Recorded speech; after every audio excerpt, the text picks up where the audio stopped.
दुनिया में बहुत सारी बुराइयों को आप देखते हैं, बहुत सारी अच्छाइयों को देखते हैं। अगर हम बुराइयों की तरफ रुझान करेंगे अपने जीवन को, अपने संसार को, तो उस बुराइयों में ही लपेटे जाएंगे। अगर हम अच्छाइयों की तरफ अपनी निगाहें दौड़ाएंगे तो उस अच्छाइयों में भी लपेटे जाएंगे। क्योंकि दुनिया का पलड़ा जो है ना, ये धराधाम जो है, ये ऊंच नीच हमेशा होता रहता है। क्योंकि कोई भी यहाँ समानता की जिंदगी जीना चाहे तो वो नहीं जी सकता है। कारण बस एक है, सबकी सोचों को अलग होना, सबकी सोच का अलग अलग भिन्न प्रकार से होना। और यही भिन्नता का कारण है कि हमारे और आपके बीच जातिगत मार दुराव और मतभेद पैदा कर देता है। कहीं पॉलिटिक्स को लेके तो कहीं किसी और चीज़ को लेके। मगर आप अपनी कानों से सुनी हुई बातों पे ही सिर्फ भरोसा रखिएगा। किसी के कहने से कोई बात अगर आप यूं ही सुन लेते हैं तो वो हो सकता है कि आपके लिए, आपके आने वाले जीवन के लिए कोई कठिनाई पैदा कर रही हो या कर सकती हो। तो इस वजह से आप स्वयं अपने कानों से अगर कोई बातें सुने तभी उस पर कोई अपना उत्तर दें। अगर किसी और की बातों से सुन रहे हैं आप कि इसने ये कहा, उसने वो कहा, ये सब सारी चीज़ें व्यर्थ की बातें हैं। आप इन सब चीज़ों पे ध्यान ना दें। क्योंकि अगर इन सब सारी चीज़ों पे अगर आप ध्यान देंगे तो आपका एक एक क्षण, एक एक मिनट, एक एक सेकंड जीना मुश्किल हो जाएगा।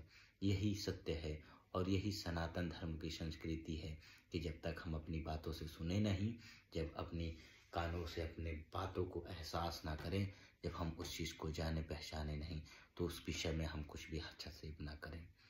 भगवान पे कटाक्ष करने वाले लाखों लोग आए, लाखों लोग गए, और बहुत लोग आएंगे, बहुत लोग जाएंगे।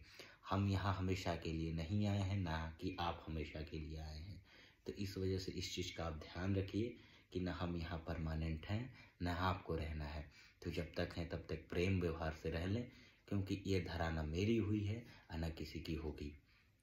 क्योंकि ये धरा पे आज जहाँ बैठे हैं, हो सकता है आने वाले समय में इसी जगह पे कोई और बैठा हो, कोई और बैठने का प्रयास कर रहा हो। तो इस वजह से हम किसी भी वस्तु को हम अपना नहीं कह सकते। सब भगवान का, सब ऊपरे का देन है, सब ईश्वरी देन है। तो इस वजह से हम उस सब सारी चीज़ों को छोड़ते हुए सिर्फ इतना ध्यान रखें कि हम भगवान के बच्चे हैं। भगवान की पूजा करें, भगवान की आराधना करें, भगवान का अर्चन करें, भगवान का वंदन करें। क्योंकि भगवान ही हैं जो आपके मति को, जो आपकी बुद्धि को, जो आपके विवेक को, जो आपके माइंड को बदल सकते हैं और एक सुचारू रूप से एक पॉजिटिव एनर्जी आपको प्राप्त होगी।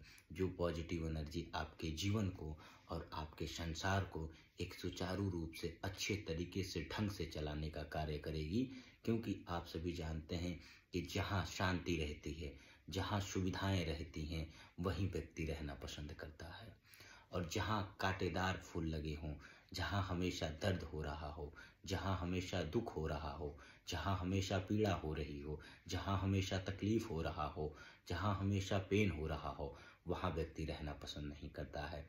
कारण बस एक, क्योंकि वहाँ उसको सुकून नहीं मिलता, वहाँ उसको शांति नहीं मिलती।